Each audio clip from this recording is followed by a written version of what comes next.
Tol. Namumulot na naman ng ipot ang kambing ang lola mo. Napagkamala na naman yung pasas. Umiral na naman ang pagkaulyanin niya. Ikaw na muna magbitbit ng mga kandila. Aagapan ko muna bago pa niya makain ang mga yon. Lola, bitawan niyo ang mga yan. Ipot yan ng kambing, hindi po pasas yan. Ito yung pasas oh, binila na kita. Ha? Ipot ng kambing? Hindi nga. Hindi naman mabaho Talagang makukulit ang mga batang to Gusto pa akong isahan. Humahangos na pinatayo ni Donnie si Lola Bing. Ayaw pa sanang tumigil ni Lola sa pamumulot. Subalit tila nagniningning ang mga mata nito nang makita ang pasas na dala ng apo na nakasilid sa plastik. Ops, sandali. Ipagpag nyo na muna yung palda nyo, Lola. Nakakadiri Hindi na mabaho kasi natuyo ng mga yan. Ngunit marumi pa rin yan. Ilang beses ko nang sinabi sa inyo na huwag kayong lalabas ng bahay dahil dadalhan ko kayo ng paborito nyong pasas. Sige na, maghugas na kayo ng kamay para makakain na po kayo nito. Akala ko kasi pasas Ano ba tong mata ko? Malabo na talaga. Sus, nagdadahilan pa kayo. Napapadalas nyo ng ginagawa yan. Hindi lang malabo yung mata nyo, kundi makakalimutin na rin kayo. Nandun ang bahay natin Saan kayo pupunta? Nasaan ang bahay? Dako, naliligaw na yata ako. Ilang hakbang pa lang kayong napalayo. Naligaw na kayo agad? Tayo na po, para makaligo na kayo. Ano palang pangalan mo, iho? Nakalimutan ko na Lola, ako to, si Donnie. Ang pogi mong apo. Lola naman. Nagtatampo na ako sa inyo dahil nakalimutan nyo na ako.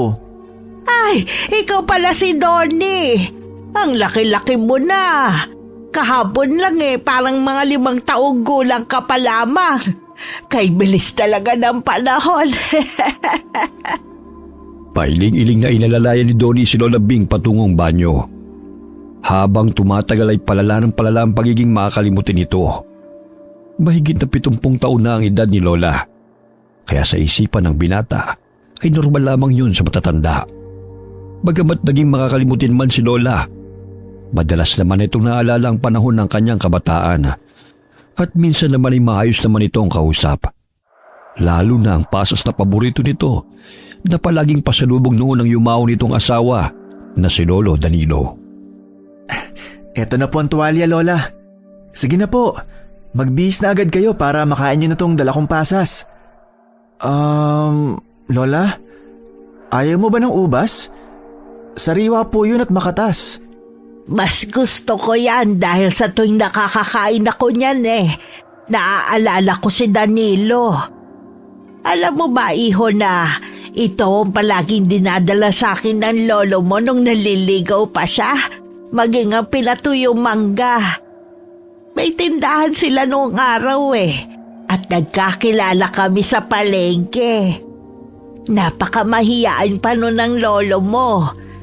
Sa dinami-dami nang nanligaw sa akin siya talaga ang nagustuhan ko. Imbis na bulaklakan dalhin niya sa bahay, itong pasas at pinatuyong mangga ang pasalubong niya. Dahil kakaiba siya sa lahat na maniligaw nyo kaya nyo siya nagustuhan, no? Bukod pa ron, si Lolo kasi komedyante. Palagi kanya napapatawa. Paano mo naman nalaman yan? Siyempre naman po. Sa araw-araw na kinikwento nyo ang tungkol kay Lolo nakabisado ko na lahat. Dahil sa husay nyo sa paggawa ng kandila na may iba't ibang disenyo, napahanga nyo nga siya.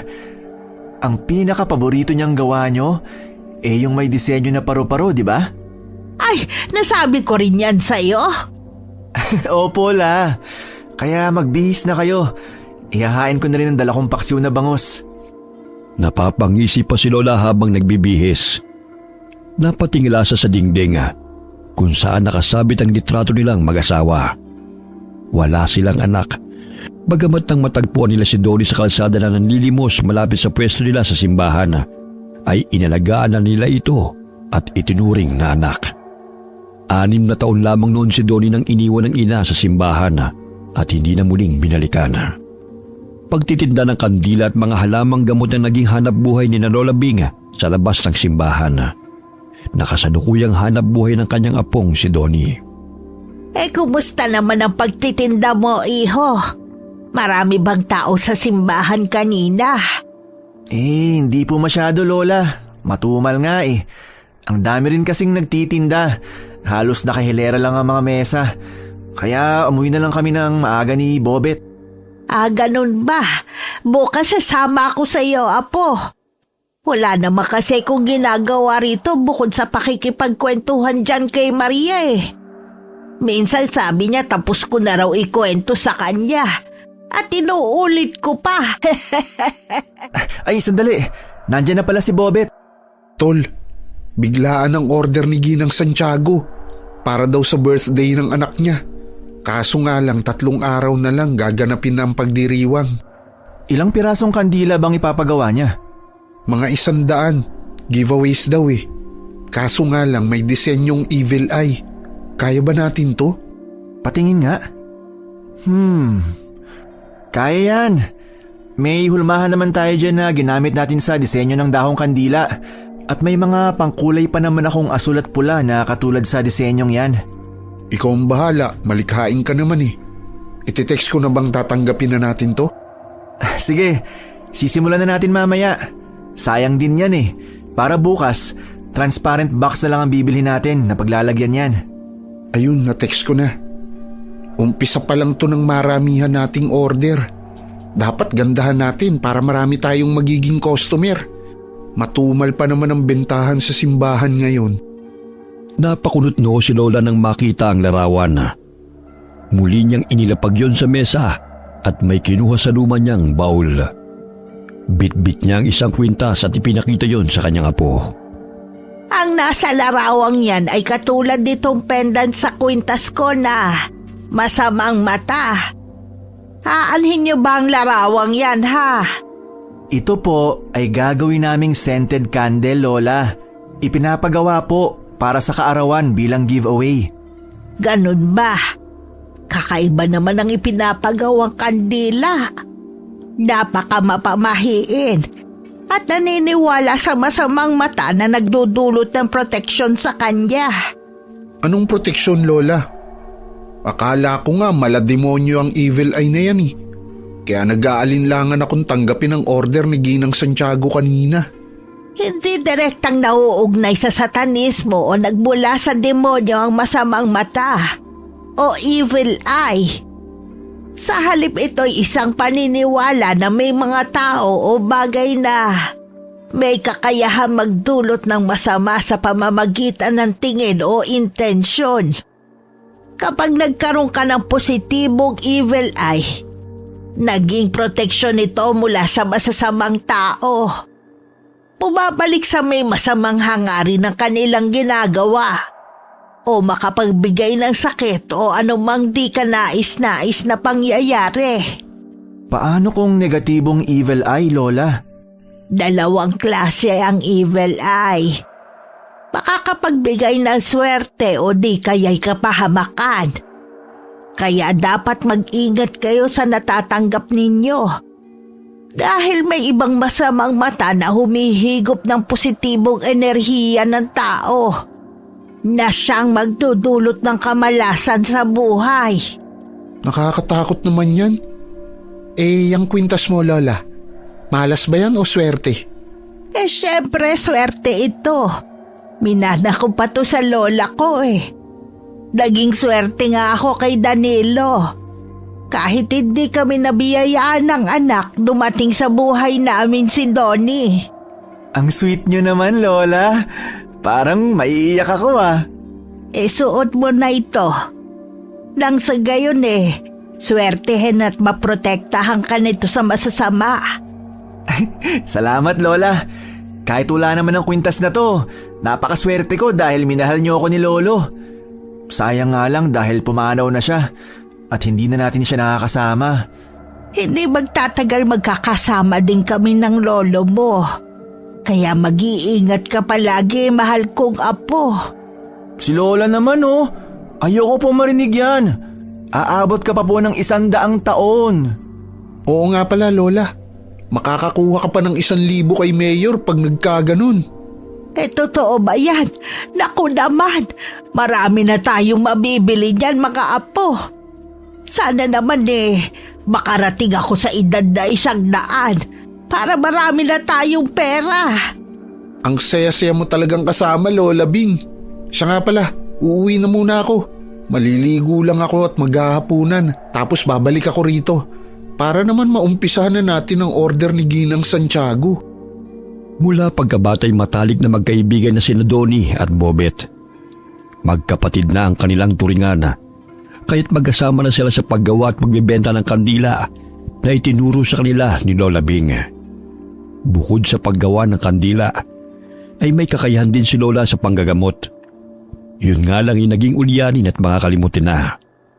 Ngunit bago pa yun nangyari, ay naituro niya ang lahat ng nalalaman sa kinikilala niyang apong si Donnie. La, ngayon ko lang nakita ang kwintas na to Syempre ngayon ko lang inilabas Sinusuot ko yan dati nang maliit ka pa. Kaso nga lang napigtasan tali. Kahapon habang naglilinis ako, nakita ko yan. At naisipan kong palitan ng tali. Mabuti na lang at nakita ko ang larawan. Kaya naalala ko yung kwintas na ibibigay sa'yo. Pakaingatan mo yan, apo, ha? Dahil ilang henerasyong nagsalin-salin yan. Mula pa sa mga manggagamot kong ninuno. Parang nangungusap naman ang matang to, Lola. Makakatulong yan sa'yo laban sa masasama. Huwag mong ipapahawak kahit kanino. Para hindi mabawasan ang bisa ng anting-anting na yan. Espesyal na bato ang nasa balintataw niyan na dinasalan pa ng aking mga ninuno para lumakas ang kapangyarihan laban sa masasamang nilalang. Alam mo, apo, hindi na ako bumabata. Nararamdaman kong nangihina na ang katawan ko. Kaya nga madalas na ang pagiging makakalimutin ko Ayoko na maging pabigat pa sa'yo. Ngayon alam ko nang kaya mo na ang sarili mo. At naituro ko rin naman ng lahat ng paraan para mabuhay nang wala ako. Panatag na ang loob ko na iwanan ka sa mundong ito. Lola naman. Ayoko nagsasalita kayo ng ganyan. Iiwan mo na ba ako? Ayaw mo na ba akong makasama? Mahal na mahal kita, Donnie. Ngunit nandun na tayo sa realidad ng buhay. Darating ang araw na mamamatay ako. Pero magiging masaya ako dahil nahubog ka namin ng lolo mo bilang isang mabuting tao. Huwag mong kalilimutan ang lahat ng pangaral at mabubuting na ituro namin sa'yo ng lolo mo, ha? Hindi na napigilan ni Donnie na pumatak ang mga luha sa sinabi ni Lola Bing. Hindi siya sanay na nagdadrama ito dahil makwela itong kausap. Ngunit sa pagkakataong yun ay gusto na nitong mamaalam. At yun ang bagay na kinakatakot niya. Mahigpit niyang niyakap si Lola habang napapahikbi. Naputol ang kanilang pag-uusap nang marinig ang katok sa pintuan. Nandyan na si Bobet, Lola. Iwan niyo na lang ang pinagkainan natin sa mesa at ako na po magliligpit niyan. Magpahinga na po kayo. Ako na, iho. Wala naman akong gagawin Sige na, pagbuksan mo na ang kaibigan mo. Sige po, Lola. Tol, may natira pa palang mga kahon sa bahay. Bibili na lang ako bukas ng kulang. Naihanda ko na rin naman ang mga gagamitin natin. Sa dinami-dami ng disenyo, ito pa talagang napili ng anak ni Ginang Santiago. Si Maricar yung anak niyang babae, di ba? Naging kaklase kayo nung grade 5. Tahimik pero may pagkamasungit. Oo, siya nga. Hindi kaya gusto niyang maging manggagamot katulad ng lola mo? Kaya gustong-gusto niya ang evil eye? Naging ordinaryong palamuti na to ng mga modernong tao ngayon. Iba naman ang kulay na binigay ni Lola. Berde at kulay dilaw at asul yung balintataw. Samantalang yung nasa larawan na susundan natin, kulay pula at nakakatakot. Parang mata ng adik. Di bale, malaking pera naman ang kapalit nito. Kaya umpisa na natin gawin ngayon. Pinainit ko na yung lata para maya-maya ilalagay ko na yung wax upang tunawin. Tsaka nandyan na rin naman ang mga tali at molder. Tapos na ako maghugas ng plato. Tutulungan ko na kayo sa paggawa ng mga kandila, iho. Lola, magpahinga na po kayo. Kaya na po namin to ni Bobet. Basta kung kailangan nyo ng tulong, ha? Sabihan nyo lang ako. Opo, Lola. Matulog na po kayo. 8:00 na oh. Bago matulog ay sinindihan ni Lola Bing ang kandila na naroon sa ibabaw ng altar at nagdasal. Humalimuyak ang bango ng sampagita sa buong bahay. Grabe, ang bango naman nun. Saan nanggagaling yun? Sa kandila na gawa ni Lola. Alam mo naman na basta siyang may gawa, sobrang bango. Teka. Ano bang scent ang gusto mong gawin natin? Pabango na gawa sa rosas, sampagita, ilang-ilang o eucalyptus? Ano bang mabango? Hindi ako eksperto sa mga ganyan eh. Ikaw nang bahala kung ano ilalagay mo. Alam ko na, ilang-ilang scent na lang ang gamitin natin. Alam mo ba, pati pabango gawa to ni Lola. Kaya nga sobrang makakatipid tayo eh. Ang galing niya no? Pati yung mga langis na gawa niya mabenta rin dahil sobrang bango. Alam mo bang gumawa nun? Oo, pero hindi kasing galing ni Lola. O ayan, tunaw na ang wax. Sandali at hahatiin ko lang para malagyan na natin ng iba't ibang kulay yung 3 maliliit na lata. Oh, dahan-dahan lang. Baka mapaso ka. Mula sa silid, sumilip si Lola sa pintuan at tinatanaw sina Bobet at Donnie habang gumagawa ng kandila. Bahagya siyang napabuntong hininga at napangiti, bagamat may lungkot sa kanyang mga mata. Parang kailan lang Ang liit mo pa nun, Apo. Ngayon ikaw na ang nagmana sa nakagisnan naming hanap buhay. Sigurado ako magiging matagumpay ka dahil sa sipag at diskarte mo. Gabayan ka nawa ng Panginoong lumikha. Hindi magtatagal makakasama ko na ang lolo Danilo mo. Isinarado ni Lola ang pintuan at pinatay ang nakasinding kandila bago natulog. Hating gabi na'y abala pa ang 2 magkaibigan sa paggawa ng mga kandila na pang-souvenir. Ayan, medyo tuyo na yung mga ginawa kong balintataw na kulay pula at asul. Bukas na tayo gumawa ng pinaka-base niya na pagpapatungan natin ito. Kahit papano, matatapos din natin to bago sumapit yung kaarawan. Kung magpagawa kasi, sobrang tipid naman sa oras. Mabuti na lang at marami tayong molder na pabilog dito. Kahit papano nagagawa natin ang paraan. Para sa ekonomiya, kakayanin natin. Makakabawi naman tayo sa puhunan dahil 40 isang kandila Oo nga 3:00 na ng umaga na magpahinga ang magkaibigan. Pagkatabi silang natulog sa papag habang pinapatigas ang mga ginawang kandila na kanilang inilagay sa molder. Mahigit kalahati na ang kanilang nagawa kaya napagpasya nilang magpahinga.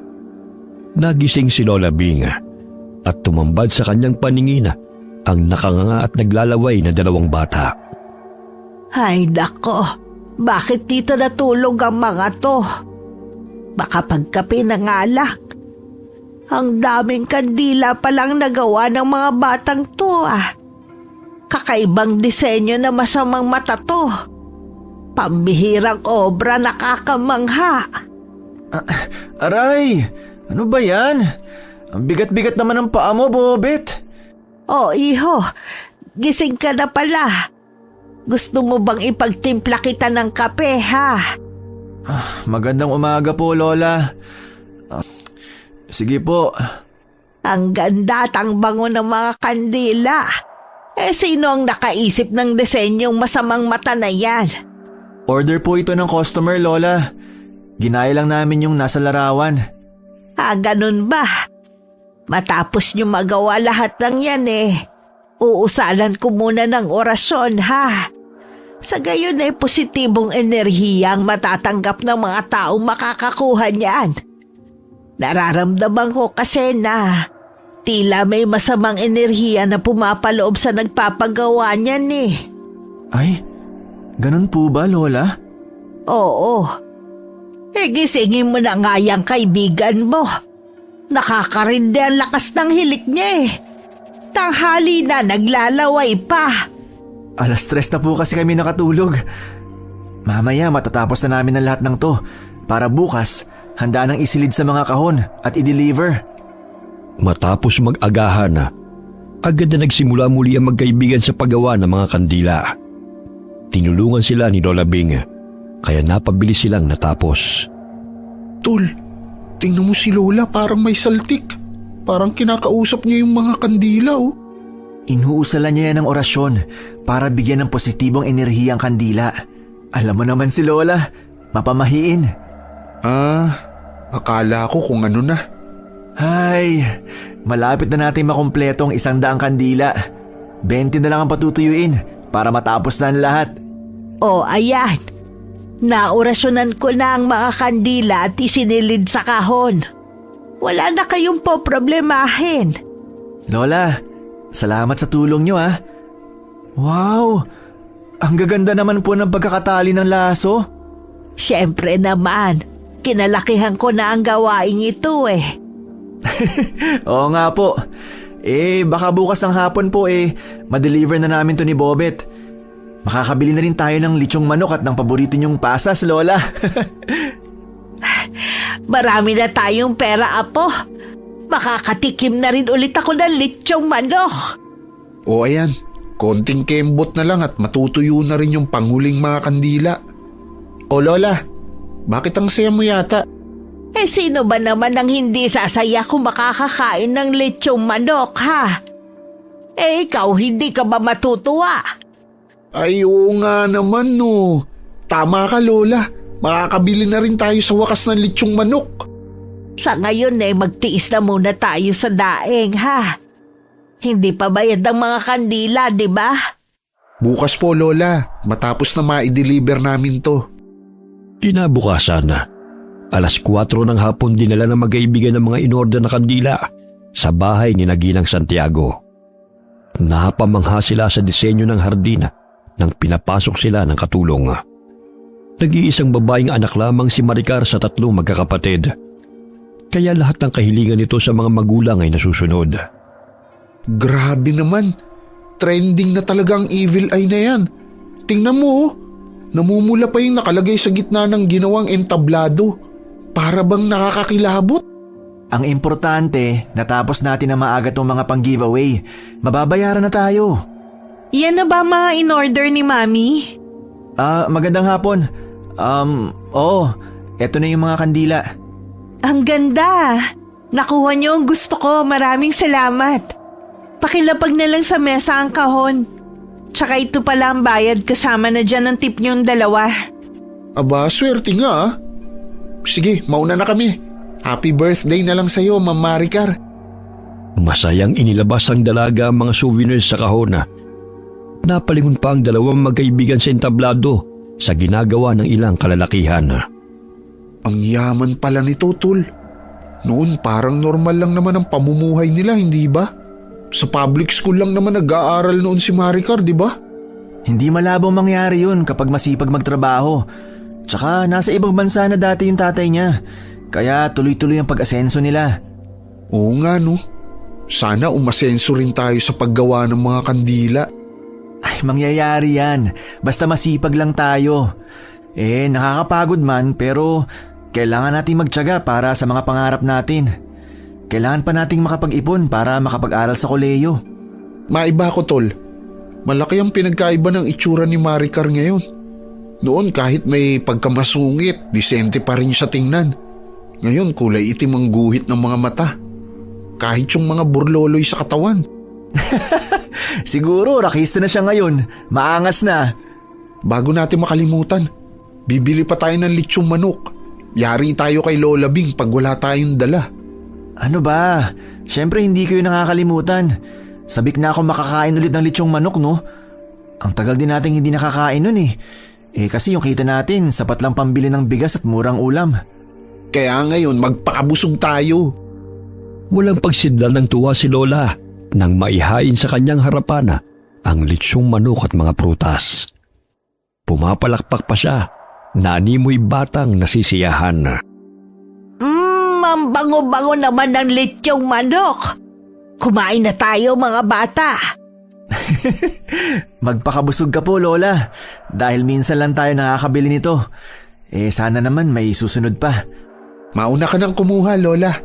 Humihilab na ang tiyan ko kanina pa eh. Sa wakas, makakakain din tayo ng masarap. Hinay-hinay lang baka mabulunan kayo. Kung nabubuhay lang ang Lolo Danilo ninyo, nakikipag-agawan na rin yun sa atin. Ay, sayang nga lang dahil tinamad na siyang huminga. Naaalala niyo na naman si Lolo sa pagkain ng litsyong manok, Lola. Paano ba naman ang madalas niyang kinakain ang puwet ng manok? Gusto raw niyang alamin kung totoo ba ang sabi-sabi ng matatanda na kung sakaling makakain ng puwet ng manok, aatrasan o hihiwalayan ng asawa. Sa tinagal-tagal namin nagsama at pagkain dun hindi naman yun nangyari. Siguro, Lola, minalas lang sa pag-ibig ang nagpakalat ng kwento tungkol sa pagkain nun. Nandamay lang siya. Ay oo, paborito ni Lolo yun. Ay, tayo lang pala ang kumakain nito. Hindi natin nabigyan ng nanay mo, iho. Binilhan ko rin po sila. Tiyak simot na yon ngayon.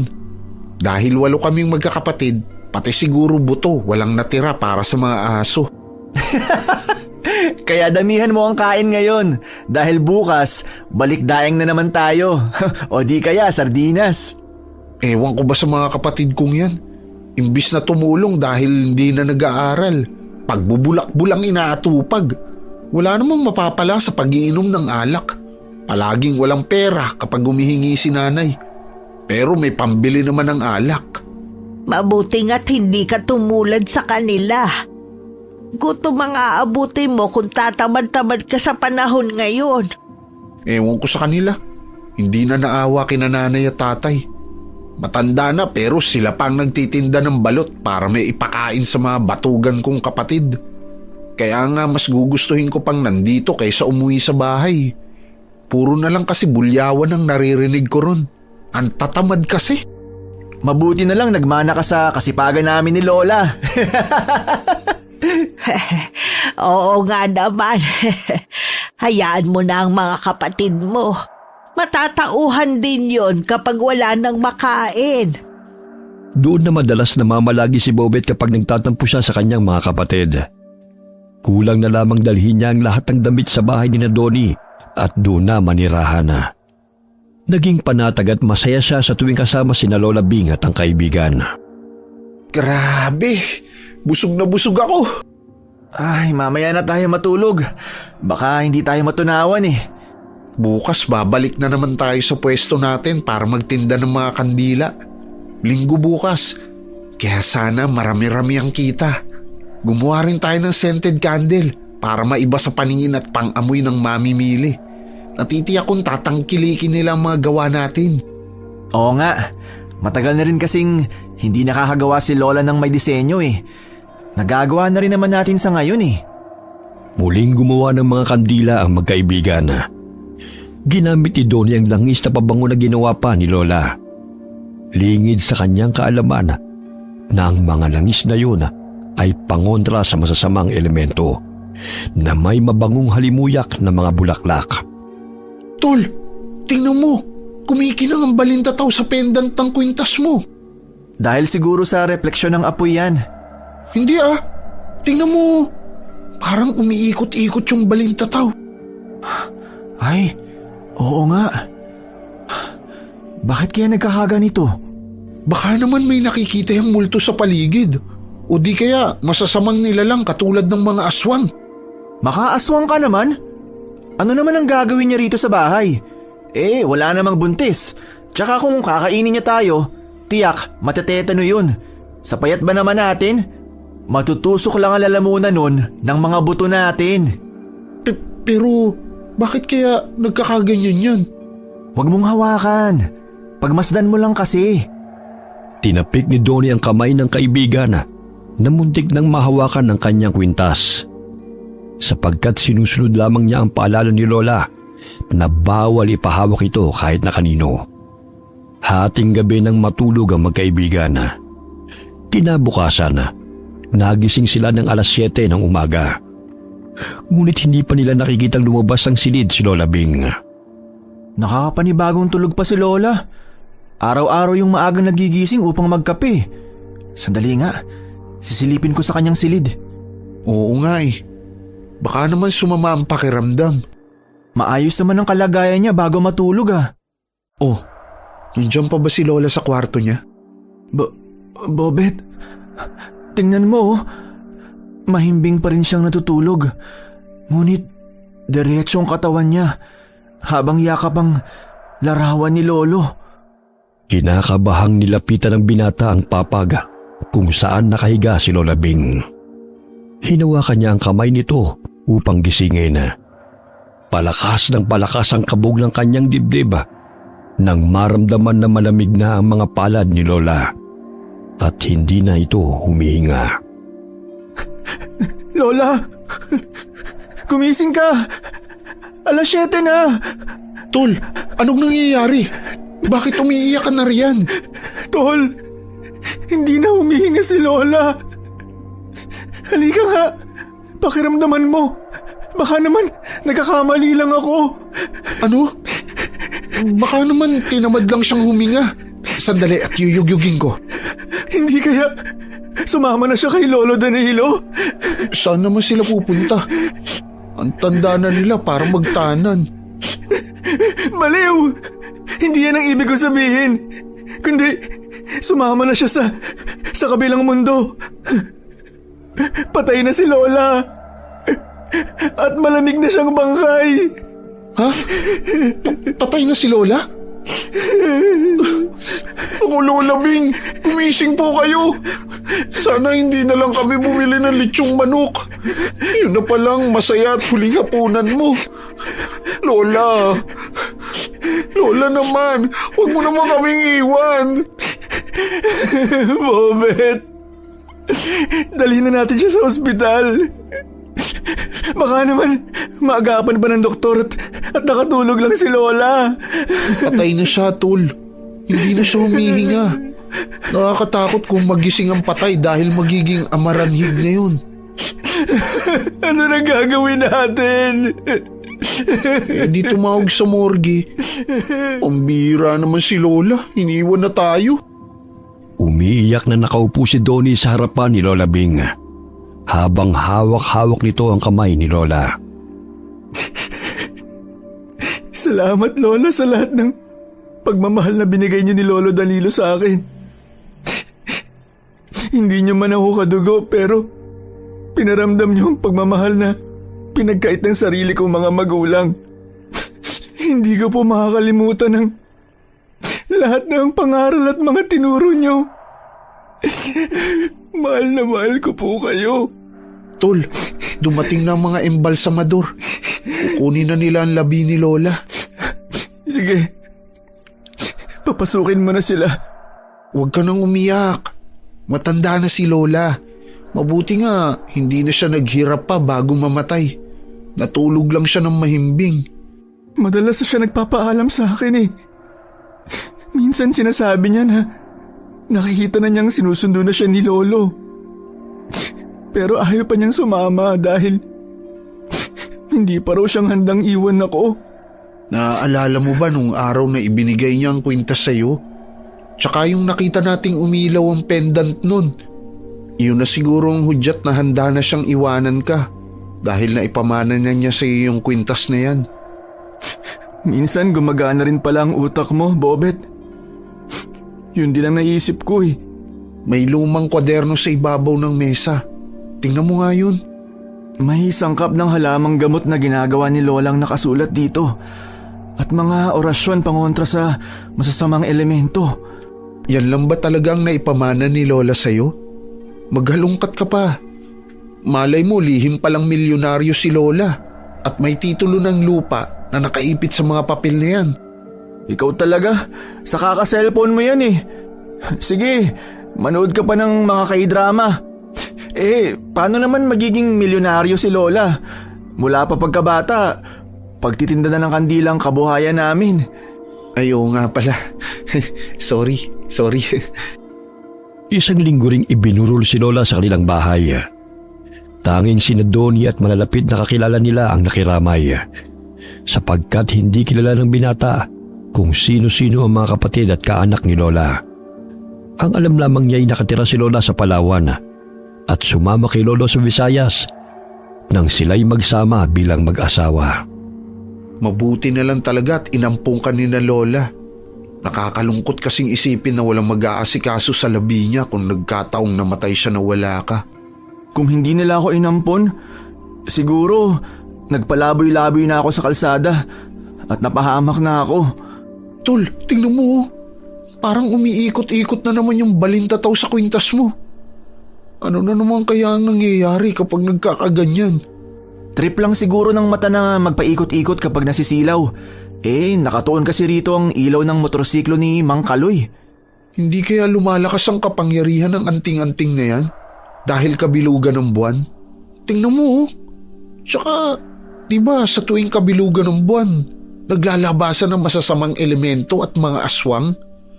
Katulad na lang nung napanood ko sa pelikula. Tapos ikaw ang magiging tagapagtanggol dahil makapangyarihan ka. Tindero tayo ng mga kandila at gumagawa lang nun. Hindi tayo superhero. Tsaka kung may aswang man, di sana noon pa yung nagsilabasan.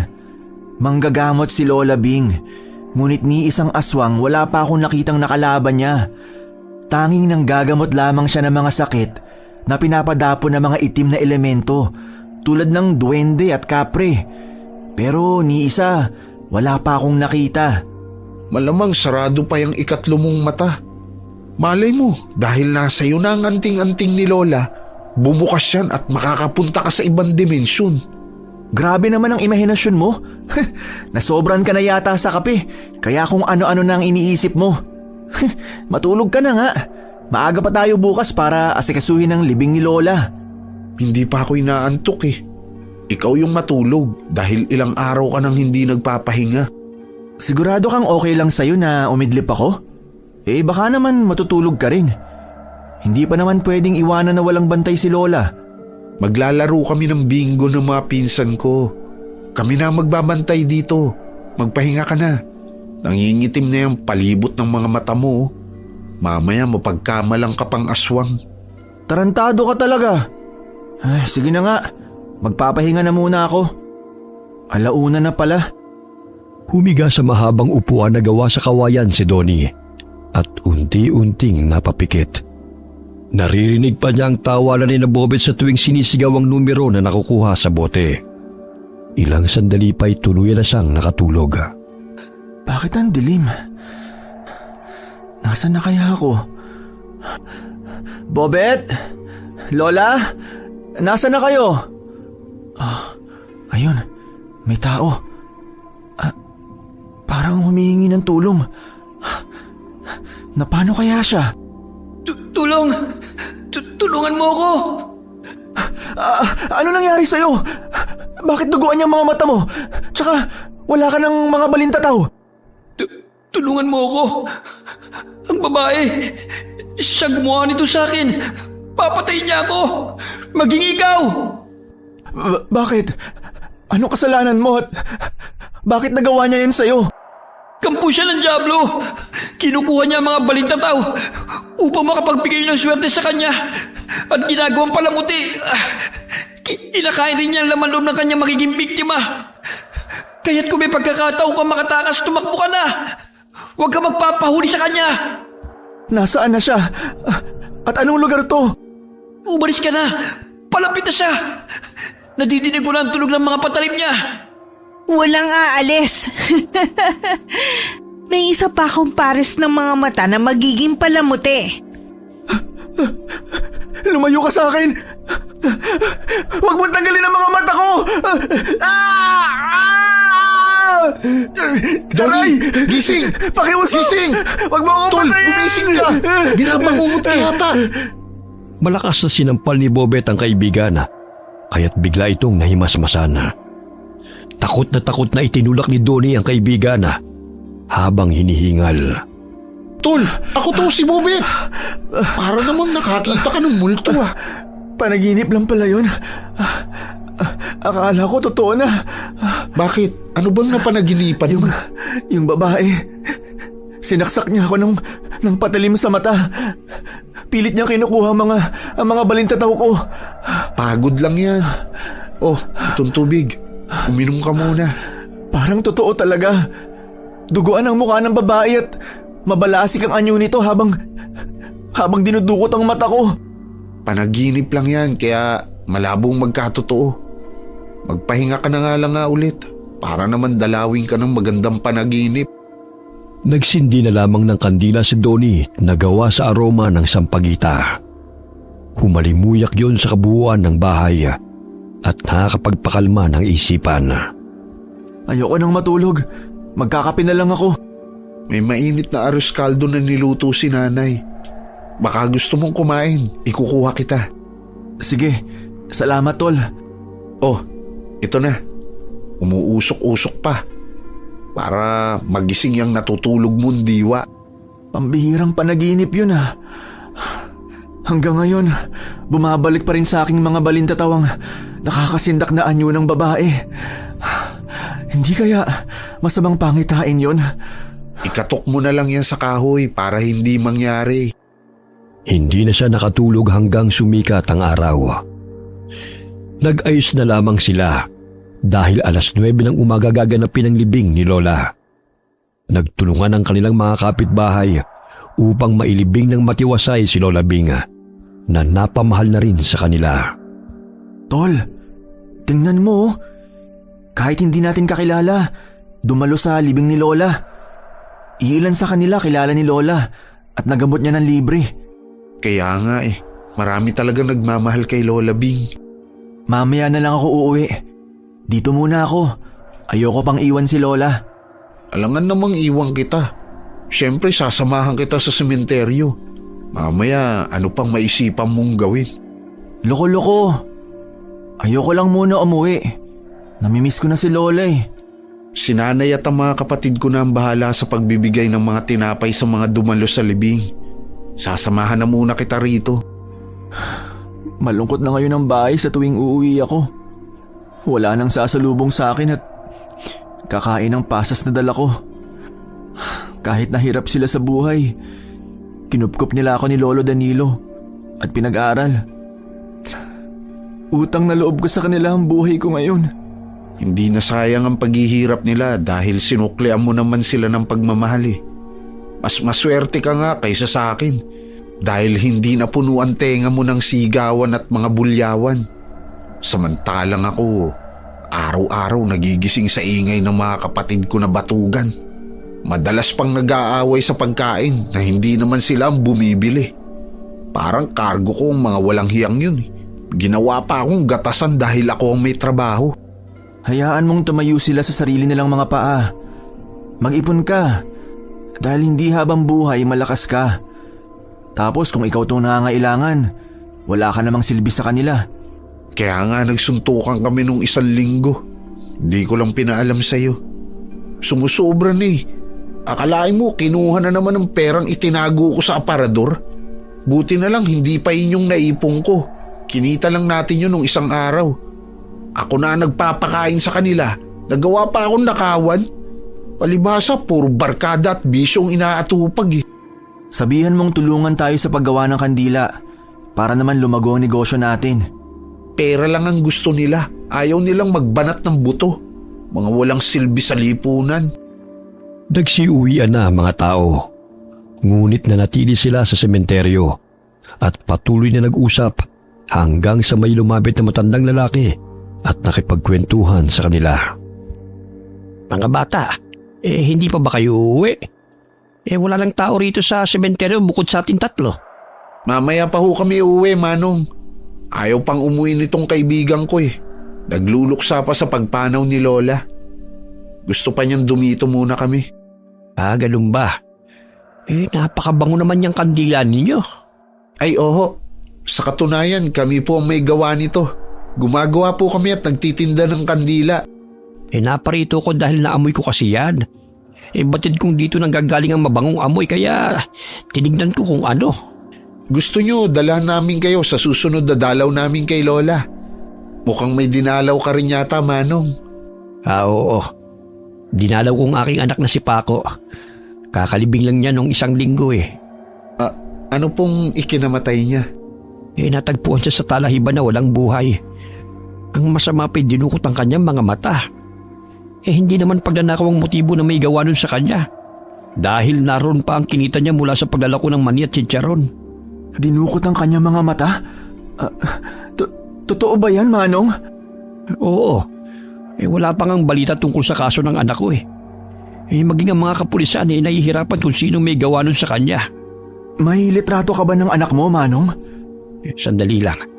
Titignan ko lang kung meron akong naitago sa pitaka. Tol, parang nagkatotoo nga ang panaginip mo. Sana naman nagkataon lang yun. Ito. Ito si Paco, iho. Parang kamukha nga niya yung lalaking humihingi ng tulong na nasa panaginip ko. Siya nga yun. Sigurado ka ba, Tol? Ibig sabihin nagkatotoo ang panaginip mo. Ngunit kagabi mo lang siya napanaginipan. Pero 2 linggo na mula nung mamatay siya. Maaaring nagbibigay siya ng babala sa akin. O di kaya'y humihingi ng tulong upang makamit niya ang hustisya. Ngunit, paano ko naman malalaman o mahahanap kung sino ang may kagagawa nun sa kanya? Sa dinami-dami ng babae dito sa mundo. Hindi ako papayag na mababaw na lamang sa limot ang pagkamatay ng aking anak. Hahanapin ko kung sino man ang may gawa ng pagkamatay niya. Kung may alam po kami, sasabihin ka agad namin sa inyo, Manong. Ako nga pala si Joaquin. Diyan lamang ako nakatira sa kanto, malapit sa sementeryong ito. Naging sideline ko ng paglilinis dito sa sementeryo at nagtitinda ko ng mani at chicharon sa gabi. Ako po si Donnie at siya naman si Bobet. Sige na, mauna na ako sa inyo. Mag-iingat kayo ha. Huwag kayong magpagabi. Delikado na ang panahon ngayon. Marami ng masasamang tawang umaaligid. Maging ang mga inosente wala ng takas. Inihatid ng tingin ng 2 binatang matandang lalaki habang lumalakad palayo. Malungkot ang mga mata nito. Bagamat hindi maikukubli ang galit sa mukha nito nang ikwento sa kanila ang sinapit ng kanyang anak. Pambihira, nagkatotoo ang panaginip mo, Tol. Paano kung nakakasalubong lang pala natin sa daan yung salarin? Kailangan nating maghanda at magdala ng patalim pang self-defense. Hindi na talaga maganda ang takbo ng mundo. Kaliwat kanan ng patayan na napapabalita. Ngunit nakakagimbal dahil maging sa panaginip ko ay nagkatotoo. Umuwi na tayo bago pa tuluyang dumilim. Nagsimula na silang maglakad palabas ng sementeryo. Saglit silang napahinto sa paglalakad nang mapansin ang sasakyan na dumaan sa kanilang harapan. Nagtama ang paningin ni Donnie at ng babaeng sakay ng kotse. Teka, si Maricar yun ah. Kakaiba na siya kung makatingin. Tsaka yung mga kasama niya, puro kalalakihan at lahat nakasuot ng itim. Parang grupo na sila ng kulto, hindi na rakiste. Hindi ko mapaliwanag ang pakiramdam ko nang magtamang paningin namin, Bobet. Bigla na lang akong kinabahan. Baka naman may spark o hindi kaya para bang may slow-mo? Yung katulad sa telenovela na bigla na lang nagkain laban? Ay nako, iba talagang epekto ng panonood mo sa mga pelikula. May pa-spark at slow-mo ka pang nalalaman. Bigla silang natigilan ng umihip ang malakas na hangin. Nanindig ang kanilang mga balahibo na tila paikot-ikot yun sa kanilang kinatatayuan. May paparating na bagyo ba? Ang lakas naman ng hangin. Kanina lang napakalinsangan ng panahon. Hindi ito dulot ng bagyo, kundi may umaaligid na masasamang elemento o kapangyarihang itim. Ganto kasi noon ang pakiramdam ko kapag nanggagamot si Lola. Bigla na lang dadampi sa iyong balat ng malamig na hangin kahit mainit naman ang panahon. Baka naman napapalibutan na tayo ng mga kaluluwa at multo dito sa sementeryo. Tingnan mo, tayong 2 na lang nandito. Mamaya sanibang pa nila tayo eh. Tara na nga. Kung ano-ano nang tumatakbo sa utak mo eh. Napaka matatakutin mo talaga. Nagulat sila nang biglang umatras ang kotse at huminto sa kanilang harapan. Napakunot noong dalawang binata nang dumungang mula sa bintana si Maricar. Natatandaan ko kayong dalawa. Kayo yung nag-deliver ng souvenir ko nung birthday ko, di ba? Oo. Bakit? Magpapagawa ka ba ulit? Hindi pa naman sa ngayon. Napansin ko kasing naglalakad kayo eh. Sumabay na kayo sa amin. Malayo-layo pa naman ang sakayan mula rito. Ay, oo ba? Sa katunayan, pagod na rin ako eh. Hindi na, Ma'am Maricar. Salamat na lang. May dadaanan pa kasi kami ng kaibigan ko. Meron pa ba, Tol? Bakit ngayon mo lang sinabi kung kailan pa uwi na tayo? Huwag na kayong mahiya. May bakanting upuan pa naman sa likod Tsaka mga kaibigan ko lang naman ang kasama ko rito. May dinaanan lang din kami. Kung gusto nyo, ihahatid na namin kayo. Salamat na lang pero meron pa kasi kaming kukunin dyan sa kanto eh. Pinandilatan ni Donnie ng mata ang kaibigan upang sumang-ayon na lamang sa kanya. Tinapik pa nito ang likod ni Bobet dahilan na magsalita ito. Oo nga pala, nakalimutan ko. May dadaanan pa pala kami dyan sa kanto. O sige, kayo ang bahala. Sige na, David. Umalis na tayo. Mag-ingat kayo. Salamat na lang ulit. Matalim na tinitigan sila ng dalaga habang mapaklang nakangiti. Tumindig ang mga balahibo ni Donnie dahil sa kilabot na naramdaman na nariwa sa kanyang isipan na mukha ng dugo ang babae sa kanyang panaginip. Pinilig-pilig niya ang ulo at kinurap-kurap ang mga mata dahil ayaw niyang pagbintangan si Maricar. Tol, anong nangyayari sa'yo? Umalis na sila pero hindi ka pa rin tumitigil sa pag-iling-iling dyan. Wala. May naalala lang ako. Mukhang tinamaan ka na kay Maricar Tapatin mo nga ako, Tol. May gusto ka ba sa babaeng yun? Ha? Ano pinagsasabi mo? Wala no? Wala pa sa isipan ko magkanobya. Umuwi na nga tayo. Matapos na mailibing si Lola Bing, sinamahan na ni Bobet ang kaibigan sa bahay nito. Napabalikwas siya ng bangon nang mapanood sa cellphone ang balita tungkol sa natagpuan na namang bangkay sa liblib na lugar. Tol, tingnan mo ang balita. May natagpuan na namang bangkay. Katulad sa nangyari sa anak ni Mang Joaquin. Pakiwari ko, hindi lang isa o dalawang tao ang may kagagawan niyan, kundi marami. Ano kaya ang dahilan? Bakit kaya nila kinukuha mga mata? Alam mo bang ilang beses na ako nananaginip na humihingi ng tulong sa akin ng mga biktima? Pero wala akong magawa. Pagtatawanan lang tayo ng mga pulis kung babasihan lang ang mga panaginip ko. Sasabihin nila na nababaliw na ako. Humihingi ng tulong ang mga nagpapakita sa iyo. Isa siguro sa kapangyarihan ng kwintas na ibinigay sa ni Lola ay ang matulungan ng mga kaluluwang sumisigaw ng hustisya. Hindi normal na taong pumapatay, kundi kumakain din sila ng laman. Nakikita ko sa panaginip ko ang evil eye na kawangis na pinagawa sa atin ni Maricar. Ayokong isipin na isa siya sa salarin dahil wala naman akong matibay na ebidensya. Pero malakas ang kutob ko eh. Subaybayan kaya natin ang bawat galaw niya. Lalo na't nakakatakot pa ang mga kasamahan niyang lalaki na nakita natin noong nakaraang araw. Paano kung sila nga ang pumapatay? Kung ganon, hindi basta-basta ang mga tao ang babanggain natin. Dumayo ang magkaibigan sa baryo ng San Jose dahil kapistahan ng patron. Nagtinda sila ng kandila sa labas ng simbahan sapagkat may gaganaping prosesyon ng 5:00 ng hapon. Ang daming tao. Sana naman maubos ang mga kandilang dala natin. Mabenta tong scented candle na kulay lila. Mabuti na lang at dinamihan ko ang dala kanina. Oo nga eh. Anong oras kaya matatapos ang prosesyon? Narinig ko kanina sa matatanda, 6:30 raw. Gagabihin tayo sa pag-uwi. Sayang naman kasi kung uuwi tayo kaagad. Marami namang tricycle na pumapasada eh. Tol, nandito na pala si Mang Joaquin. Naandun siya sa kabilang kalye, nagbebenta ng mani at chicharon. Ayun, nakita niya tayo. Mukhang papalapit na siya rito. Kamusta na mga bata? Marami na ba kayong naibenta? Sakto lang po. Kayo, kumusta na? Eto, ganun pa rin. Kailangan magtinda para may pangtusto sa araw-araw na pangangailangan. Kamusta na po pala ang kaso ng anak ninyo? May balita na po ba? Wala pa rin. Usad pagong ang hustisya rito sa Pilipinas. Kung mahirap ka, hindi ka naman papansinin ng mga nakaupo sa gobyerno Kahit na pabalik-balik ka pa, paasahin ka lang naman nila. Ngunit wala pa rin resulta. Nako, nawawalan na ako ng pag-asang mahanap ang taong pumaslang sa aking anak. Tila ba'y mawawalan na lamang ng saysay ang kanyang pagkamatay. Habang ang salarin ni Malaya nakakagalaw dito sa labas at maaari pa makapangbiktimang muli. Para lang talaga sa mayayaman ng hustisya.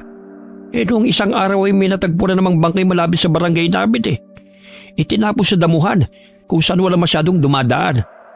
Katulad sa nangyari sa anak ko, nawawala rin ang mga mata ng biktima. Ano kaya ang ginagawa nila sa mga mata ng pinapatay nila? Kakaiba naman yun.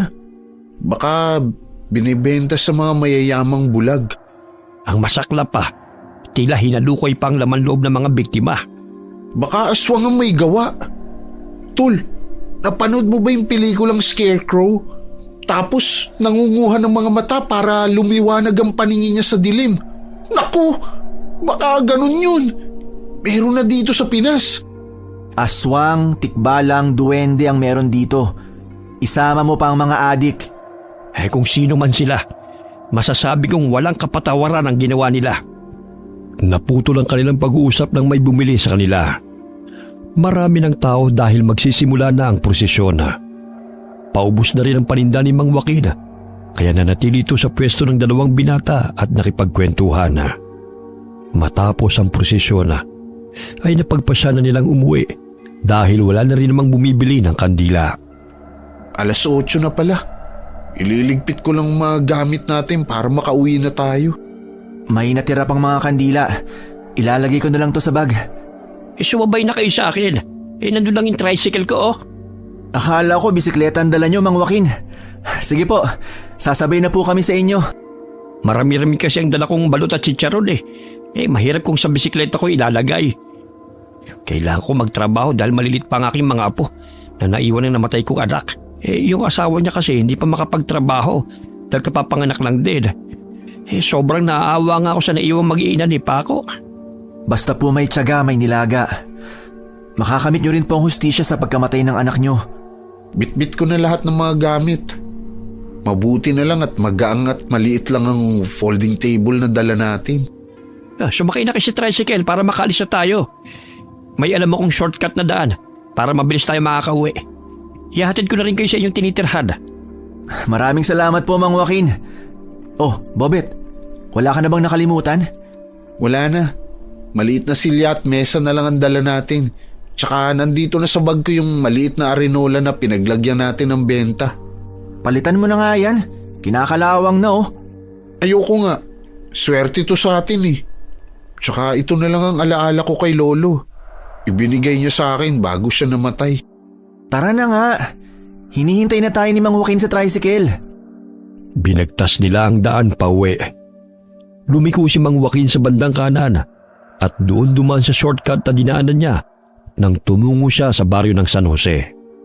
Tahimik ang paligid. Tanging mga kuliglig at mga ibon ang maririnig at walang pamamahay. Bagamat napatigil sila nang may marinig na boses ng tao na umalingaw-ngaw sa kadiliman. May tao na humihingi ng tulong. Tumigilan muna tayo rito. Parang may sasakyan sa dulo. Bumaba na muna kayo at itatago ko lang ang tricycle sa mga talahib. Nararamdaman ko nagbabadyang panganib. May mga umiiyak. Anong lugar na ba ang napuntahan natin? Sigurado ka po ba, Mang Joaquin, na tama ang nadaanan natin? May mga taong napagawi rito ngayon at tila may krimeng nagaganap. Doon tayo banda. Baka makita nila tayo rito. Palakas ng palakas ang boses ng mga taong nagmamakaawa. Ano ba yan? Parang may hising na ginaganap. May nakakita na sa atin? Sa palagay ko wala. Mabuti na lamang sa kabilang kanto ang pinagmumulan ng mga sigaw. At natatabunan ng mga puno at mayayabong na talahib ang ating nadaanan. Hindi kaya sila yung mga taong pumatay sa iyong anak, Mang Joaquin? Umalis na lang kaya tayo rito. Nakakatakot na ang mga sigaw ng mga taong humihingi ng tulong. Wala ring signal. Hindi tayo makakahingi ng tulong sa mga pulis. Huwag kang maingay. May naririnig akong mga yabag na papalapit dito. Donnie, Bobet, dito kayo magtago. Nakikita ko ang mga tao. Tila ba'y mga pusang nagdahan-dahan sa paglalakad ng tatlo upang walang makapansin sa kanila. Hinawi nila ang mga talahib at do'y tumambad sa kanilang paningin ang dalawang lalaking biktima na nakaluhod habang nagmamakaawa sa mga taong nakasuot ng itim. Nandilat ang mga mata ng dalawang magkaibigan nang matanaw ang pamilyar na mukha ng babaeng nakangisi na may hawak ng patalim. 2 pares ng mata na lang ang kulang kapag nakuha ko na ang balintataw ng mga lalaking to. 13 pares ng mata ang siyang kailangan para maisagawa ko ng ritual para mapalakas ang kapangyarihan ng samahan. Magiging ganap na kasapi ka na namin kapag nakumpleto mo ng 13 pares na mga mata. Mabibigyan ka namin ng proteksyon, walang hanggang kasaganahan at kapangyarihan. Sige na, hawakan niyo na sila. Dahil dudukutin ko na ang mga balintataw ng mga yan. Hawakan niyo mabuti ang mga yan para mapabilis ang pagkuha sa kanilang balintataw. Huwag niyo na akong pahirapan pa.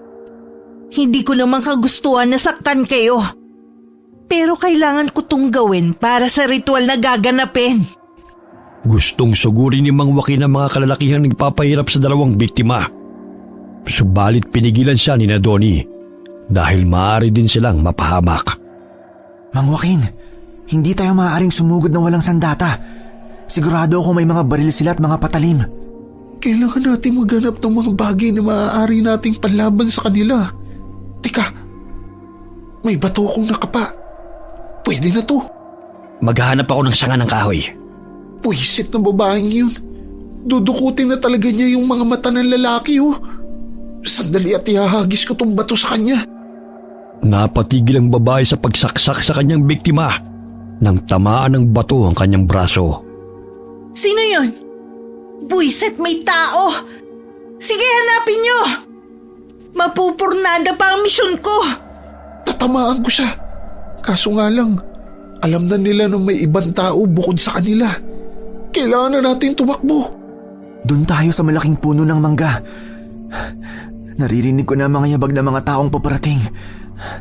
Nasaan na ba si Mang Joaquin? Naghanap ng kahoy. Tol, tingnan mo. May ahas sa harapan natin. Gusto tayong tuklawin. Ahas nga, pero tingnan mo siya. Nakatuon ang kanyang paningin sa kwintas ko. Tila natigilan siya at hindi kumukurap. Yung pendant, umiikot na naman ang balintataw. Parang nahihilo na yata yung ahas sa kakatitig dyan. Ilang sandali pa'y umalis ang ahas na tila ba'y may naguutos sa kanya. Dumaan lamang ito sa harap ni Mang Joaquin at gumapang palayo. Ang laki ng ahas na yun ngunit tila ba'y hindi niya ako napansin at dinaanan lamang ako. Maging kami hindi niya sinaktan. Baka kakampi na natin siya. Sana naman iligtas niya tayo mula sa mga walang hiyang tao na yun. Tulong! Ayun, may sumisigaw. Parang tinutuklaw ng ahas. Nahipnotis mo ang ahas sa taglay mong kwintas, tol. Ayos, may kakampi na tayo. Tingnan niyo, pumulupot sa laig ng lalaki ang ahas hanggang hindi na ito makahinga. Tama ang sinabi ni Lola na makakatulong ang kwintas na to kapag may panganib. May paparating na naman. Kinuha kong tubo sa tricycle. Babasagin ko talaga ang bungo ng mga lalaki yan. Malakas na hinataw ni Mang Joaquin ng lalaki sa ulo. Bagamat nasangga ito ng lalaki, kaya't nagpagulong-gulong sila sa damuhan. Bobet, kailangan nating tulungan si Mang Joaquin. Dinadaganan siya ng lalaki. Sandali at kukunin ko ang arinola at ihahampas ko to sa kanya. Matibay kaya to.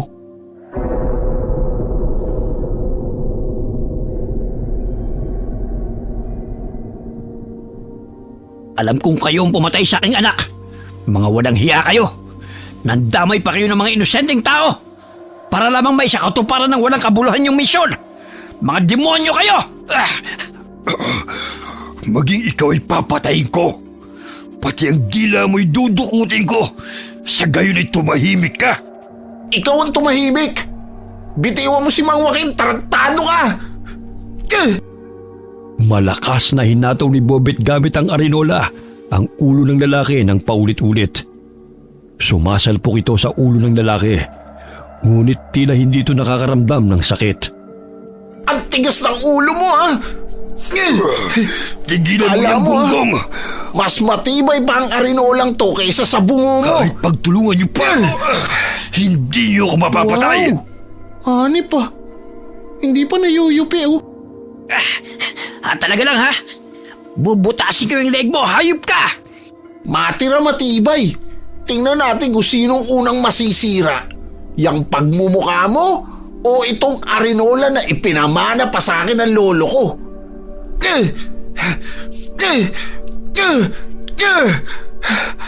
Grabe. Hindi pa rin napipipi.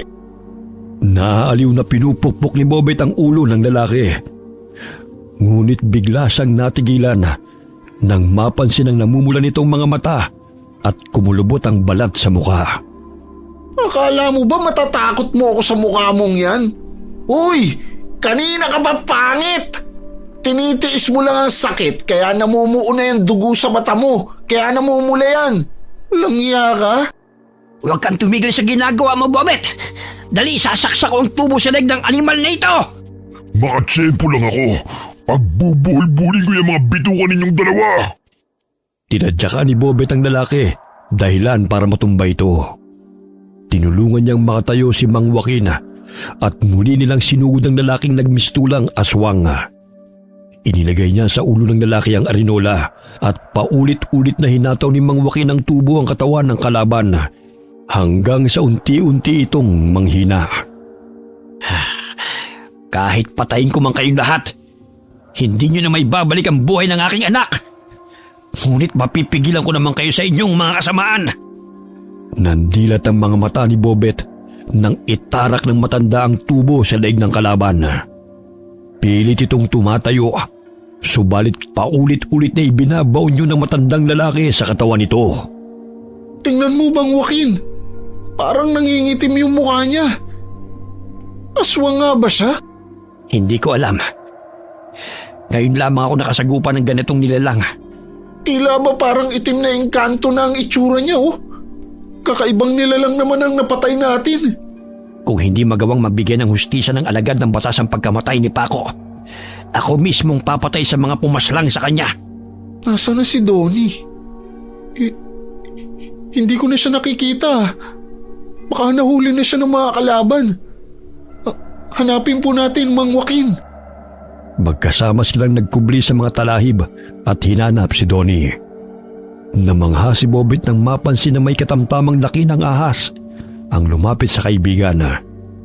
Nang hawakan ito ni Donnie, ay bigla itong tumigas na maihahalin tulad sa ahas na naging bato. Ano nangyayari? Nakakamangha naman. Parang baston habang kumikinang ang mata ng ahas na to ah. Grabe, tol. Hindi ako makapaniwala na biglang naging basto ng ahas ng hawakan mo. Nagkatotoo ang sinabi ko na ikaw ang tagapagtanggol ng mga naaapi. Ito na siguro ang bisa ng kwintas na binigay ni Lola. Marahil, balintataw ng makapangyarihang ahas ang nasa loob ng kwintas na ito sapagkat nakokontrol niya ang malaking ahas na muntikan ng tumuklaw sa atin. Makapangyarihan palang mga gamit ni Lola. Lalo na ang kwintas na ipinamana niya sa'yo. May mga kalaban. Kailangan natin silang maunahan bago pa nila tayo masaktan. Diyan lang pala kayo nagtatago. Sisirain niyo pa talaga ang mga plano ko. Bakit mo to ginagawa? Anong kasalanan ng mga taong pinatay mo? Wala akong panahon na magpaliwanag sa'yo. Lalo na sa isang hamak na tindero ng mga kandila lang naman. Dahil sadyang mga pakialamero kayo, papatayin ko na rin kayong tatlo. Itinutok ng babae ang baril sa kanila at pinaputukan sila. Dahil may silencer ang baril, Hindi gaanong lumikha ng ingay ang putok noon. Bagamat laking gulat ni Maricar nang isa-isang sanggay ni Donnie ang bala gamit ang ahas na naging bato na nagmistulang baston. Nagawa mong iwasan ang mga balang pinakawalan ko. Anong klaseng tao ka? May taglay ka rin bang anting-anting, ha? Sagutin mo ang tanong ko, Maricar. Bakit mo pinapatay ang mga inosenteng tao at dinudukot ang mga mata nila? Hindi ka ba naaawa sa pamilya na may iwan ng mga biktima mo? Kung kapalit nun karangyaan at kapangyarihan, wala na akong pakialam kung sino man ang masagasaan ko. Hindi nga ako naawa sa mga kapatid ko eh. Sa kanila pa kaya na hindi ko kaano-ano? Kampong ka talaga ng Diablo! Maging ang mga kapatid mo, pinatay mo? Bakit hindi? Wala naman silang silbi. Sa katunayan, kaagaw ko sila sa lahat ng bagay na gusto kong maangkin. Ang yaman ng mga magulang ko. Maging ang atensyon nila. Kaya nga naibibigay na sa akin lahat ng kagustuhan ko eh. Dahil wala na sila. Spoiled brat pala ang babaeng yun eh.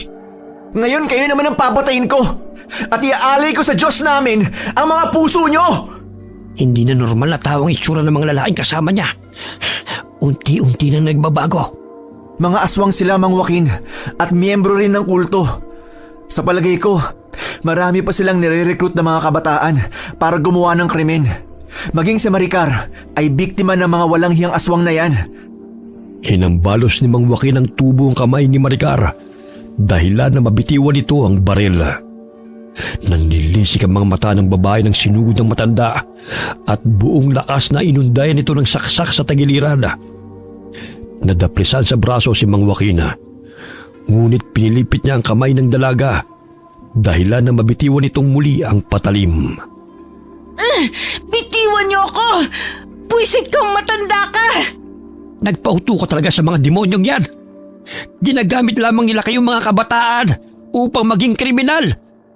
Hindi nila kayo totoong mapoprotektahan at mabibigyan ng kapangyarihan.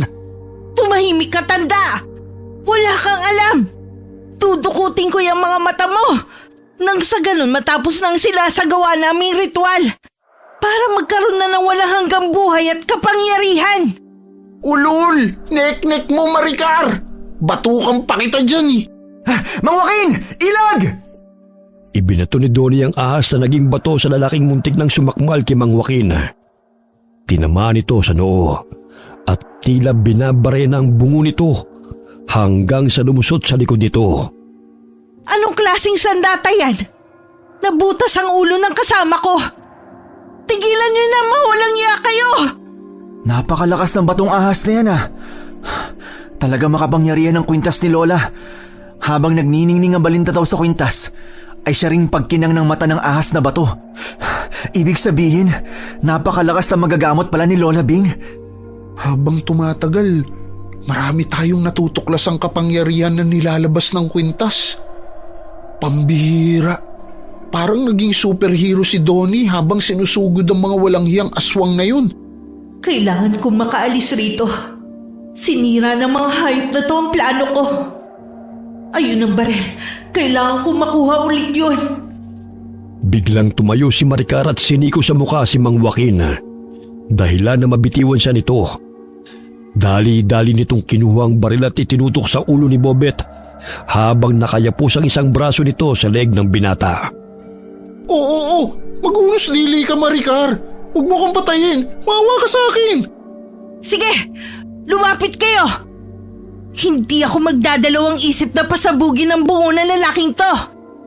Dahil sa pakikialam nyo, ang mata mo ang dudukutin ko at iaalay kay Maestro. Mga buwisit kayo!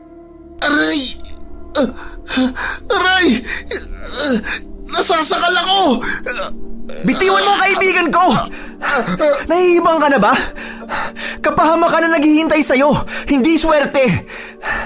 Kung ano man ang pinangako sa'yo ng mga taong bumilog sa ulo mo, hindi yan totoo. Ginagamit ka lang nila upang mapalaganap ang kasamaan. Tumahimik ka! Dahil sa sama, nagagawa at nakukuha ko ang lahat ng gusto ko. Ang atensyong hindi na ibibigay ng aking mga magulang noon. Ngayon na sa akin na simula nung nawala ang mga kapatid ko.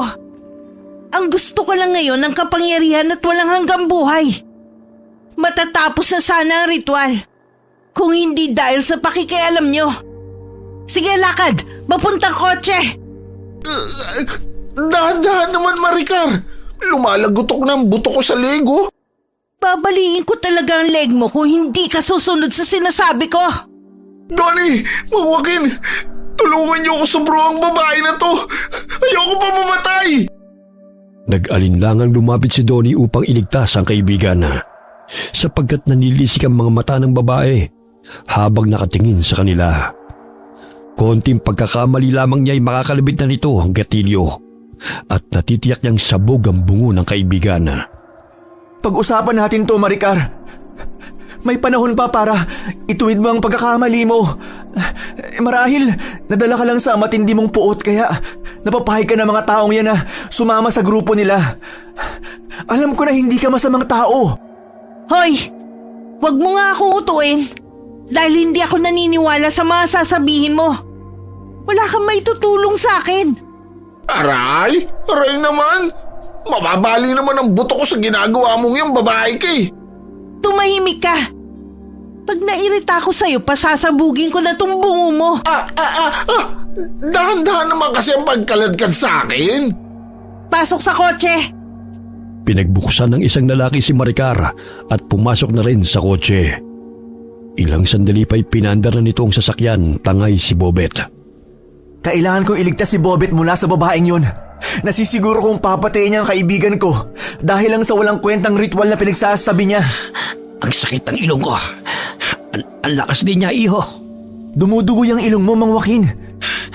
Hayaan mo na to. Mami ititigil din ang pagdurugo nito. Kailangan natin silang habulin bago pa sila makalayo. Pilit na inaagaw ni Bobet ang manibela sa lalaki. Ganyan na lamang ang paghihila ni Maricar sa kanya upang bumalik sa pagkakaupo sa likuran. Hoy, tindero, tigilan mo nga yan!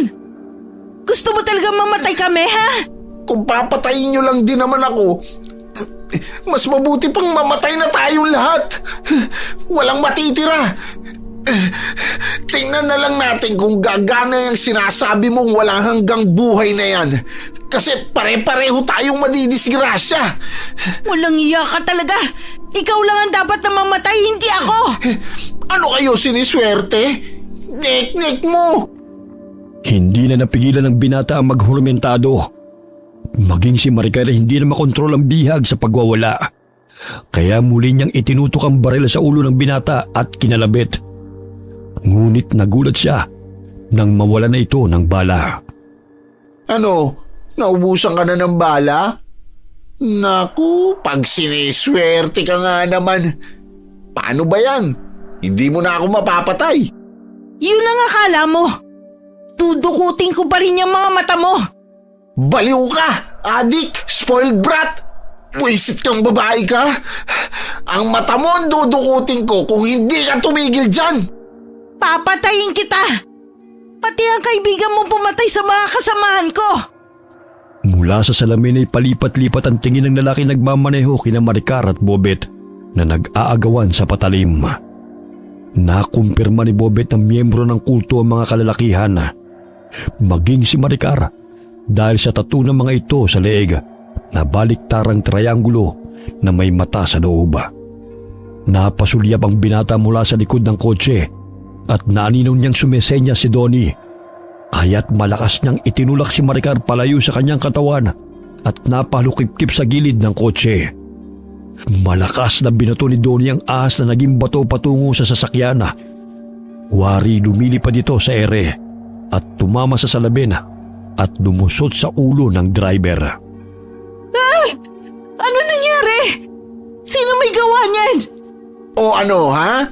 Sino ang mas malakas ang kapangyarihan? Ang samahan ninyo o ang mga tindero ng mga kandila? Ha? Sige, sagot! Pinatay niyo ang kasama ko.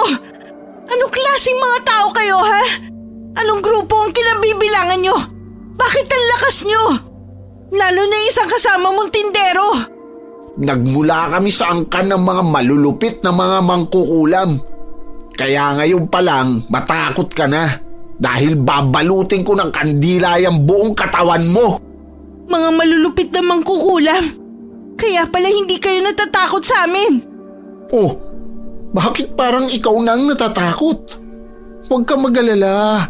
Hindi lang mata ang kinukuha namin sa mga binibiktima namin, kundi pinagpuputol-putol pa namin ang mga bahagi ng katawan nito at ginagawang manika na binalot ng wax. Pamilyar ba sa iyong kwentong yan? Hindi lang yung katang isip, kundi totoong nangyayari. Lumayo ka sa akin! Huwag ka lalapit! Kung gusto mo, sampulan pa kita eh. At ikaw ang 15 gagawin kong taong manika na babalutin sa wax. Pinandilatan pa ng mga mata ni Bobet ang babae, kaya taranta itong bumaba ng kotse. Nanginginig na sumulyap ito sa lalaking kasama na naliligo sa dugo bago kumaripas ng takbo. Ilang sandali pa'y bumaba rin siya ng kotse at napansin ng papalapit na sila Donnie at Mang Joaquina sakay ng tricycle. Bobet, nasaan na si Maricar? Ayun, tumakbo dahil natakot. Hanip tol, sapul mo sa ulo yung lalaki. Untik pa ako matamaan.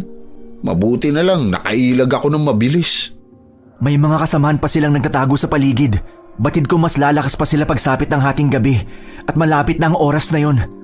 Yung 2 lalaking bihag kanina, nasa na sila? Patay na ang mga yon dahil pinagbabaril ng babae kanina. Walang hiya talaga yung babaeng yun. Natakot siya dahil sa kakaibang lakas mo, tol. Sinabi ko sa kanya na nagmula tayo sa malupit na angkan ng mga mangkukulam at gumagawa tayo ng manikang tao na binabalot sa wax. Kaya kumaripas siya ng takbo. Loko-loko ka talaga. Umalis na tayo rito dahil nararamdaman kong mabigat na enerhiya ng mga kalaban. Ang lakas ng mga alulong na yun nakakabingi. Mga aswang ang mga yan. Parang gutom na mga hayop ang iingay. Sandali, may kukunin lang ako. Binunot ng binata ang batong ahas na bumaon sa noo ng lalaki. Agad silang sumakay ng tricycle at umalis sa lugar na yun. Sinusundan nila tayo. Magmaneho lang kayo, Mang Joaquin. Kami nang bahala sa kanila. May mga gamit ba ako riyan sa toolbox? Tsaka may asin pa sa garapon. Isaboy ninyo sa mga aswang na yan. Habang lumalalim ang gabi, papangit sila ng papangit. Pambihira na talagang nangyayari. Aswang na asbo ang tawag sa mga yan.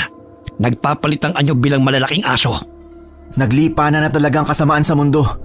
Kaya sunod-sunod ang patayan at bangkay na natatagpuan dahil sa kanila. Biglang pumreno ang tricycle nang humarang ang malaking asbo sa kanilang harapan. Agad ay sinaboy ni Bobet ang asin sa mabalasik na mukha nito, kaya't umatungal ito ng ubod lakas. Oh, ano ka ngayon? Ang lakas ng lobong sumugod. Akala mo makakakain ka na? Ayan, asin. Pangunahing sangkap para hindi ka maumay. Tigilan mo yan! Napapaso ako! Ikaw ang sumugod sa amin, kaya nararapat lang yan sa'yo. Akala mo Boy Scout kaya kami. Laging handa. Aray! Aray! Mahuli ko lang kayo. Wala akong ititira kahit isa man sa inyo. Ipagpatuloy mo lang pagsaboy ng asin. Ako nang bahala sa paghahambalo sa mokong na yan. Sige tol, hambalusin mo siya hanggang sumuko. Hanggat hindi namin kayo napapatay, hindi kami titigil. Ang lalakas ng loob niyong sugurin kami,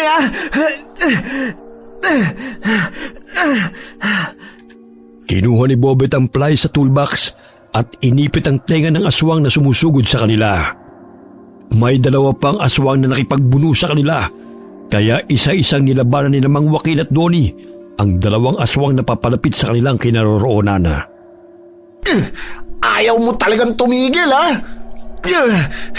Ngayon, ipaparamdam ko sa iyo kung paano mawala ng bahagi ng katawan. Pipigtasin ko talaga tong mga tenga mo. Aray! Ang tenga ko naputol! Hayop ka!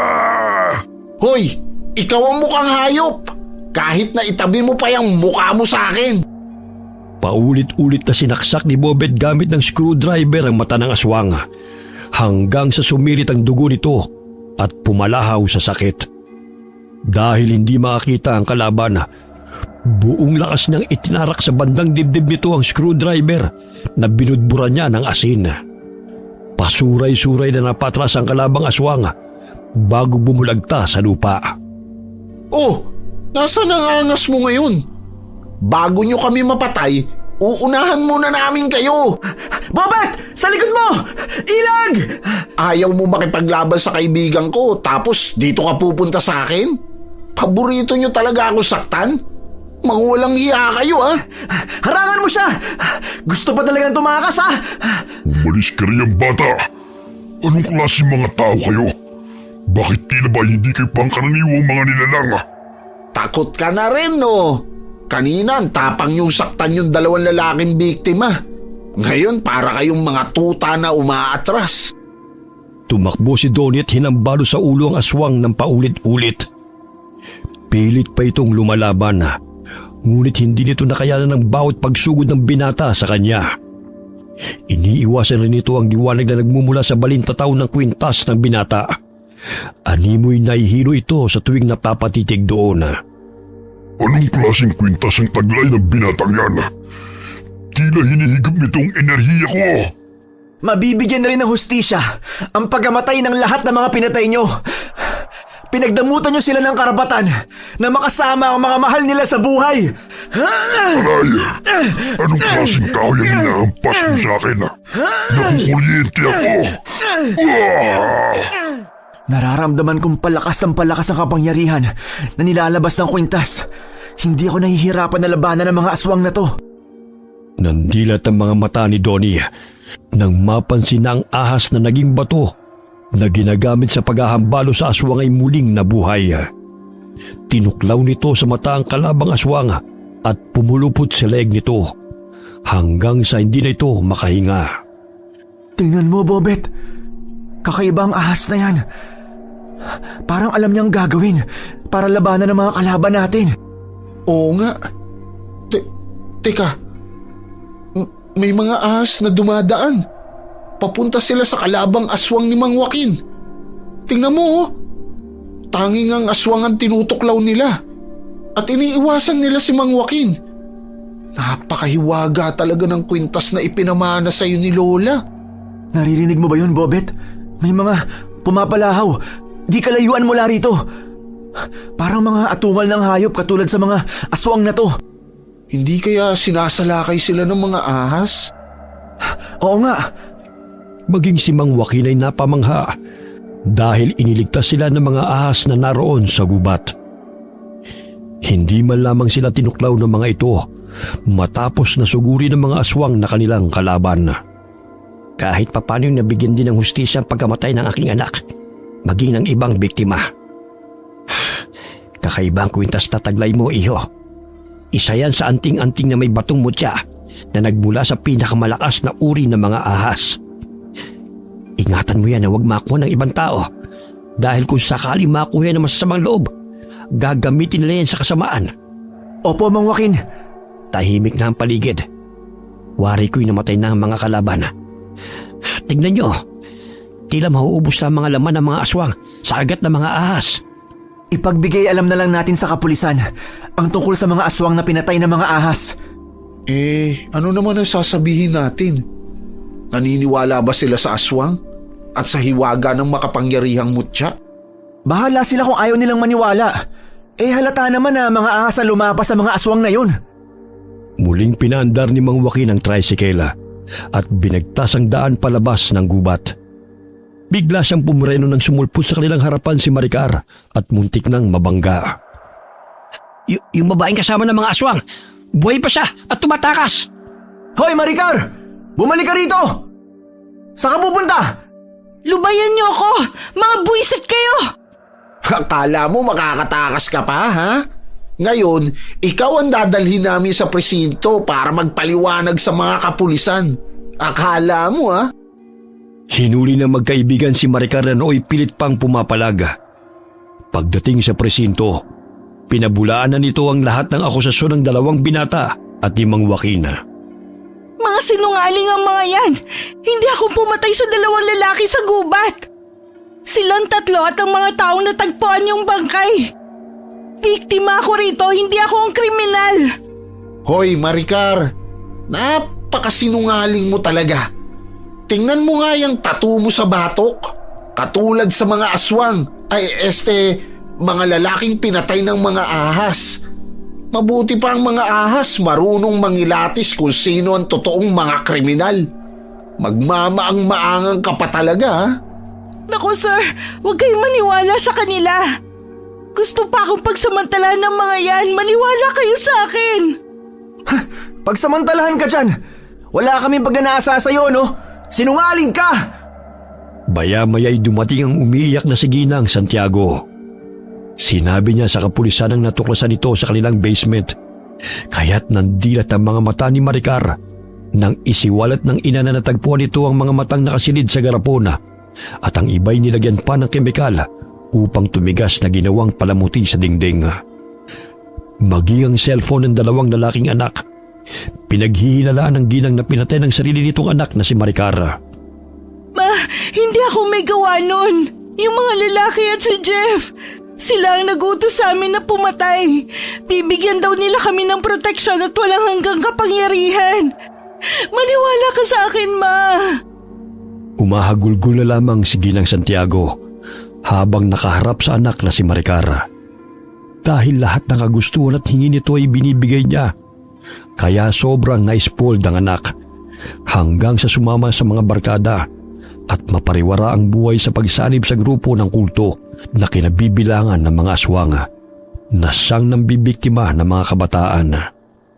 Hindi lamang si Maricar ang nahuli ng mga kapulisan, kundi ang iba pa nitong mga kakilala na sumapi sa grupo ng mga kultong aswang na pumapatay. Akalain niyo yun, Mang Joaquin, Bobet? Ang dami pala nila. Mabuti na lang at natuklasan ng grupo nila. Kung hindi, marami pa silang mabibiktima. Sinabi mo pa. Kakaibang diskarte ng mga aswang na yun, ha? Pinapasali sa kanilang samahan ng mga kabataan para mapadali ang kanilang pambibiktima. Kahit papano'y nabunutan na rin ako ng tinik sa dibdib. Makakatulog na ako ng maayos dahil nabigyan na rin ng hustisya ang pagkamatay ni Paco. Baka naman gusto magtinda ng mga kandila ng asawa ni Manong Paco. Maaari po siyang kumuha sa amin. Magandang ideya yan. Malapit pa naman kami sa sementeryo. Mula nang mahuli si Maricar at ang iba pang miyembro ng grupo ng kulto ng mga aswang, ay wala nang napapabalitang natatagpo ang patay sa baryo. Unti-unting lumago ang negosyo na kandila na magkaibigan at naging katulong nila sa pagbebenta at paggawa si Mang Joaquin at ang manugang nito. Nagsimula sila ng bagong buhay upang kalimutan ang mapait na pangyayari mula sa mga aswang na pumapaslang sa baryo. Okay, sana po nagustuhan niyo ang kwento natin ngayon. Shout out po tayo kay Tita Alice Sarmiento na taga Las Piñas. Hi Tita Alice. Hi kay Willie Moring from Tarlac City. Shout out kina Mirna Lampasa, Meng Paraton, Uncle Dayong, Marie and Michael Del Rosario from Lucy Buendia ng Nueva Ecija. Hi Julius Deloro. Shout out kina Mark Anthony Galon at sa Galon family, kay Wilson Aribado at sa Aribado family from Cebu City. Hi Jen Pedrosa from Bahrain. Hi kay Vivian Lising from Tagaloan, Misamis Oriental. Shout out sa Ibano family at Kalimlim family. Hi kay Odessa Lejano from Singapore. Hi kay Enday Samante from Athens, Greece. Hi kay Rosette Erasando. Hi Rofelyn Belaño Ignacio from Mandaluyong City. Hi kay Maribeth Perdonan from Saudi Arabia. Hi kay Alden Kalipay from Calbayog City and kay Ping B. Malinaw. Hi kay Rhea Duetes. Hi kay Jubilin Balukan. Hi kay Corazon Ingay from Natividad, Nueva Ecija. Shout out sa Dioso family from GMA Cavite, lalo na po kay Joseph and Cheche Dioso from Ninang Regine. Shout out kila Jude Estranilo, Sinita Celeridad, Ellery Pobe, JC Estranilo, Arcus Estranilo, Teresita Otom Estranilo, and Queenin Estranilo Kumusta po kayo? Hi kay Babe Alimanan from Muscat, Oman. Hi Ruby Caballero. Hi kay Hazel Fiesta from Dubai at sa Jensan. Hi kay Reynaldo Comodas. Hi Marilu Tolentino from Pandacan, Manila. Hi kay Angie Mawak. Hi kay Erlinda Gonzalez from Jeddah, Kingdom of Saudi Arabia. Hi kay Cliven Dubalan. Hi kay Chloe Abalos from Saudi Arabia. Shout out kay Desiree Ramos. Sana nag-enjoy ka sa mga kwento namin, Kaz. Kamusta rin sa buong family? Salamat, Kaz. Alright. Maraming salamat po sa inyong lahat and God bless all of you.